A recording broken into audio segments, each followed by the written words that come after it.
Hello friends, Uttar Pradesh রাজ্যের তরফ থেকে মেডিকেল ডিপার্টমেন্টে কিছু স্টাফ নার্স সাথে অন্যান্য কিছু পোস্টের জন্য বিজ্ঞপ্তি প্রকাশ হয়েছে এবং বিজ্ঞপ্তিতে কি বলা হয়েছে পুরো ব্যাপারটা আমি বোঝানোর চেষ্টা করব।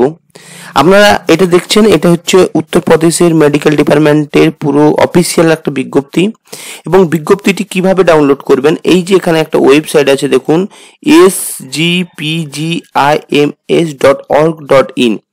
এই ওয়েবসাইটে গিয়ে কিন্তু আপনারা পুরো বিজ্ঞপ্তিটা পেয়ে যাবেন, সাথে যে অনলাইন ফর্ম ফিল আপটি হবে এই ফর্মটির জন্য এখানে কিন্তু ফর্মটি ফিল আপ করতে পারেন। তো এরপর আমরা ভ্যাকেন্সিগুলো দেখব। যে দেখুন এখানে হিউজ পরিমাণে একটা ভ্যাকেন্সি আছে, সেটা হচ্ছে নার্সিং অফিসার। নার্সিং অফিসারের টোটাল কিন্তু ভ্যাকেন্সি আছে আপনার 1200টি এবং তার মধ্যে এসসির হচ্ছে 253টি, এসটি 24টি, ওবিসি 324টি এবং ইডব্লিউসি 119টি এবং আনরিজার্ভের জন্য হচ্ছে 480টি। টোটাল 1200টি ভ্যাকেন্সি আছে এবং হচ্ছে পে লেভেল 7 অনুযায়ী কিন্তু স্যালারি আপনার দেওয়া হবে এবং এটা কোন পোস্টের না, গ্রুপ বি পোস্টের হচ্ছে একটা জব। এছাড়াও আছে কি জুনিয়র অ্যাকাউন্ট অফিসার, এটা হচ্ছে এসসির 2টো আছে, ওবিসির 1টি আছে এবং আনরিজার্ভের 3টি। টোটাল হচ্ছে 6টি পোস্ট এবং হচ্ছে এটা গ্রুপ সির পোস্ট। এরপর আছে টেকনিক্যাল অফিসার আছে, যার হচ্ছে ভ্যাকেন্সি এসসির তরফ থেকে 1টি আছে এবং নিউক্লিয়ার মেডিসিন টেকনোলজি থেকে কিন্তু টোটাল 7টি ভ্যাকেন্সি আছে। স্টোর কিপারের তরফ থেকে কিন্তু 22টি ভ্যাকেন্সি এবং মেডিকেল সোশ্যাল সার্ভিস অফিসারের তরফ থেকে 2টো ভ্যাকেন্সি আছে।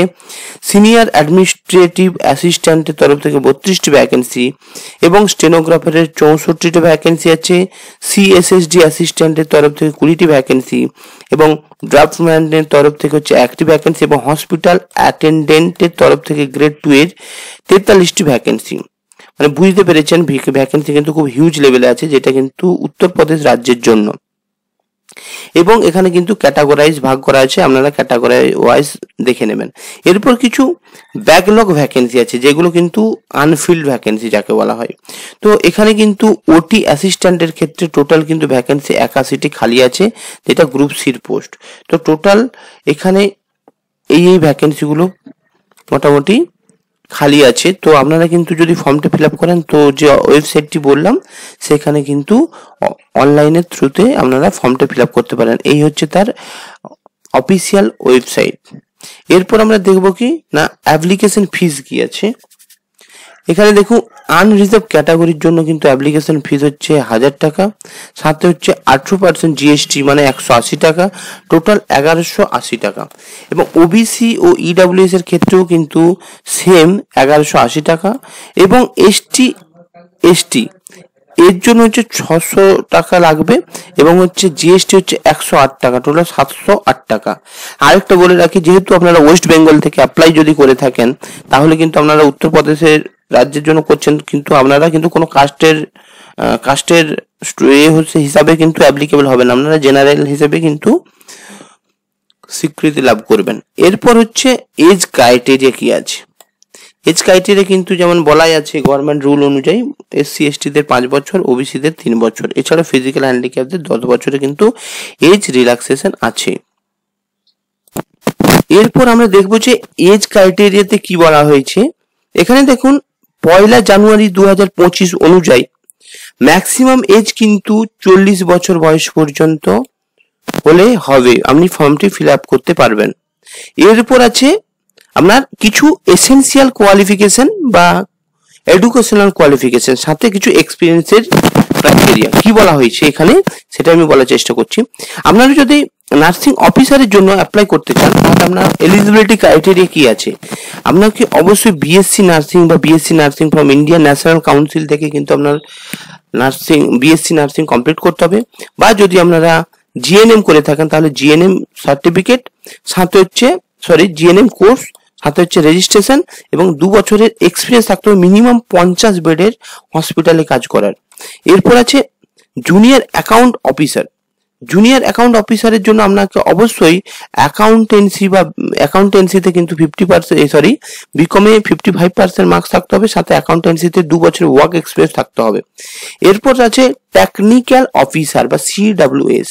এখানে আপনাকে অবশ্যই ইউনিভার্সিটি থেকে ইলেকট্রনিক্স বা গ্লাস টেকনোলজি বা মেকানিক্যাল ইঞ্জিনিয়ারিং এই ডিপার্টমেন্ট থেকে কিন্তু আপনাকে একটা ডিগ্রি কোর্স বা গ্রাজুয়েট হতে হবে। এছাড়া যদি আপনার এইগুলো না থাকে তাহলে কিন্তু আপনাকে একটা ডিপ্লোমা সার্টিফিকেট থাকতে হবে 3 বছরের। এরপর আছে নিউক্লিয়ার মেডিসিন টেকনোলজিস্ট।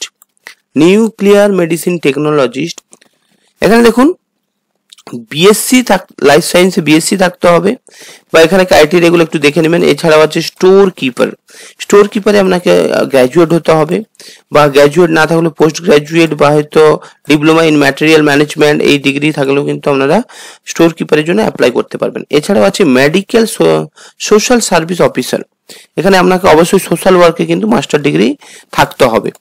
এছাড়াও আপনাকে কিন্তু এখানে দিয়ে আছে ডিজায়ারেবল ক্রাইটেরিয়া, সেখানে কিন্তু আপনাকে ট্রেনিং আপনার এক্সপিরিয়েন্স প্রয়োজন। এরপর আছে সিনিয়র অ্যাডমিনিস্ট্রেটিভ অ্যাসিস্ট্যান্ট, স্টেনোগ্রাফারের জন্য আপনাকে অবশ্যই গ্র্যাজুয়েট হতে হবে এবং হচ্ছে স্টেনোগ্রাফারে আপনার 80 ওয়ার্ড পার মিনিট স্পিড থাকতে হবে হিন্দিতে বা ইংলিশে। এছাড়াও typing speed 25 word per minute হিন্দিতে এবং 30 ওয়ার্ড পার মিনিট ইংলিশে থাকতে হবে। এরপর আছে সিএসএসডি অ্যাসিস্ট্যান্ট, আপনাকে এইচএস পাস করতে হবে, সাথে সায়েন্সের সাথে সাথে ডিপ্লোমা করতে হবে সিএসএসডি নিয়ে এবং 3 বছরের এক্সপিরিয়েন্স থাকতে হবে। এছাড়া হচ্ছে ড্রাফটম্যান, আপনাকে মাধ্যমিক পাস থাকলেই হবে ড্রাফটম্যান, এবং হসপিটাল অ্যাটেন্ডেন্ট গ্রেড 2 এর জন্য আপনাকে 10 পাস থাকতে হবে। এবং ডিজায়ারেবল যে কন্ডিশন বলা হয়েছে সেখানে সিভিল বা মিলিটারি হসপিটালে কিন্তু কাজের অভিজ্ঞতা থাকতে হবে। এরপর আছে ওটি অ্যাসিস্ট্যান্ট যেগুলো মানে আনফিল্ড ভ্যাকেন্সি যেগুলো, সেখানে 83টির মতো ভ্যাকেন্সি আছে। এটার জন্য আপনাকে অবশ্যই বিএসসি অ্যানেস্থেসিয়া এবং অপারেশন থিয়েটার টেকনোলজিতে বিএসসি থাকতে হবে। এছাড়াও আপনার ওটি টেকনোলজি বিএসসি এবং অ্যানেস্থেসিয়া টেকনোলজি থেকে কিন্তু আপনার বিএসসি থাকলেও হবে। এরপর কিভাবে আপনারা অ্যাপ্লাই করবেন সেটা এবারে দেখানোর চেষ্টা করব। যে আপনার যে অফিসিয়াল ওয়েবসাইট এখানে দেখতে পাচ্ছেন www.sgpgims.org.in, এই ওয়েবসাইটে গিয়ে কিন্তু আপনারা ফর্মটি সম্পূর্ণ অনলাইনে ফিল আপ করতে পারবেন। এবং কি কি ডকুমেন্টস আছে এখানে রিসেন্ট স্ক্যান কালার ফটো প্রয়োজন এবং স্ক্যান সিগনেচার প্রয়োজন 80 কেবির মধ্যে, এবং ম্যাক্সিমাম কিন্তু একটা ইমেল প্রয়োজন এবং সাথে মোবাইল নাম্বার প্রয়োজন, এবং স্ক্যান ইমেজ দরকার কিসের না 10th এবং 12 এবং গ্র্যাজুয়েশনের মার্কশিট, সাথে যে পোস্ট গ্র্যাজুয়েশন থাকে তারও মার্কশিট, এর হচ্ছে স্ক্যান ইমেজ প্রয়োজন। এছাড়াও আমরা যদি কাস্ট সার্টিফিকেট থেকে থাকে তারও কিন্তু স্ক্যান ইমেজ প্রয়োজন। এরপর কিভাবে আমরা অনলাইনে অ্যাপ্লাই করব, এখানে দেখুন প্রথমে এই ওয়েবসাইটে যাবেন, যাওয়ার পর অ্যাডভার্টাইজমেন্ট ট্যাব থাকবে, সাথে হাউ টু অ্যাপ্লাই লেখা থাকবে, সেখানে গিয়ে ওকে মারবেন। ওকে মারলে রেজিস্ট্রেশন পেজ খুলে যাবে, সেখানে আপনার phone number, post, apply, date of birth দেবেন। তারপরে ফর্মটি কিন্তু ফিল আপ হবে, রেজিস্ট্রেশন কমপ্লিট হবে। রেজিস্ট্রেশন কমপ্লিট হওয়ার পর ফর্মটি ফিল আপ করবেন এবং ঠিকভাবে ফিল আপ করবেন যাতে কোনো রকমের ভুল না হয়ে থাকে। এবং এই যে এখানে যে পরীক্ষাটি, এটা কিন্তু সম্পূর্ণ কিন্তু সিবিটি টেস্ট হবে কিসে না ইংলিশ ল্যাঙ্গুয়েজের মাধ্যমে কিন্তু সিবিটি টেস্টই হবে।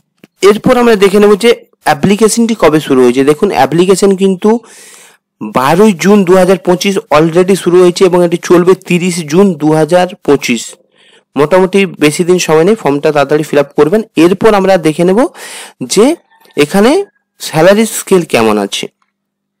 তো স্যালারি স্কেল কেমন আছে এখানে দেখুন, লেভেল কিছু পোস্ট আছে যেটা হচ্ছে নার্সিং অফিসার, তার হচ্ছে 44,900 থেকে 1,42,400 টাকা পর্যন্ত আছে নার্সিং অফিসারের জন্য। এবং লেভেল 6 অনুযায়ী 35,400 থেকে 1,12,400 টাকা। কোন কোন পোস্টের জন্য? Junior account officer, technical officer, store keeper এবং মেডিকেল সোশ্যাল সার্ভিস অফিসারের জন্য। এবং লেভেল 5 অনুযায়ী 29,200 থেকে 92,300 টাকা। কোন ডিপার্টমেন্ট? না হচ্ছে নিউক্লিয়ার মেডিসিন টেকনোলজিস্ট এবং ওটি অ্যাসিস্ট্যান্ট পোস্টের জন্য। এবং লেভেল 4 অনুযায়ী 25,500 থেকে 81,100 সিনিয়র অ্যাডমিনিস্ট্রেটিভ অ্যাসিস্ট্যান্ট, স্টেনোগ্রাফার এবং সিএসএসডি অ্যাসিস্ট্যান্ট এবং ড্রাফটসম্যান, এই পোস্টের জন্য কিন্তু স্যালারি স্কেল। এরপর আছে লেভেল 1 অনুযায়ী 18,000 থেকে 56,900 টাকা। এটা হচ্ছে হসপিটাল অ্যাটেন্ডেন্ট গ্রেড 2 পোস্টের জন্য। তো এই ছিল সম্পূর্ণ উত্তরপ্রদেশের স্বাস্থ্য ডিপার্টমেন্টের তরফ থেকে একটি বিজ্ঞপ্তি, যেখানে কিছু নার্সিং অফিসার, কিছু ওটি অ্যাসিস্ট্যান্ট, কিছু জুনিয়র অ্যাকাউন্ট অফিসার এই পোস্টের জন্য কিন্তু বিজ্ঞপ্তি প্রকাশ হয়েছে, এবং বিজ্ঞপ্তির অলরেডি কিন্তু অনলাইনে ফর্ম ফিল আপ শুরু হয়ে গেছে এবং 30 তারিখ পর্যন্ত ফর্মটি ফিল আপ চলবে। আশা করি আপনাদের এটি অনেকের উপকার হবে, এবং ভিডিওটি দেখার জন্য আপনাদের অসংখ্য অসংখ্য ধন্যবাদ। এবং ভিডিওটি যদি ভালো লেগে থাকে ভিডিওটি লাইক করবেন, কমেন্ট করবেন এবং আমার চ্যানেলটি সাবস্ক্রাইব করবেন, যাতে আমি চাকরি সম্পর্কিত ভিডিও আপনাদের আপ টু ডেট দিয়ে থাকি।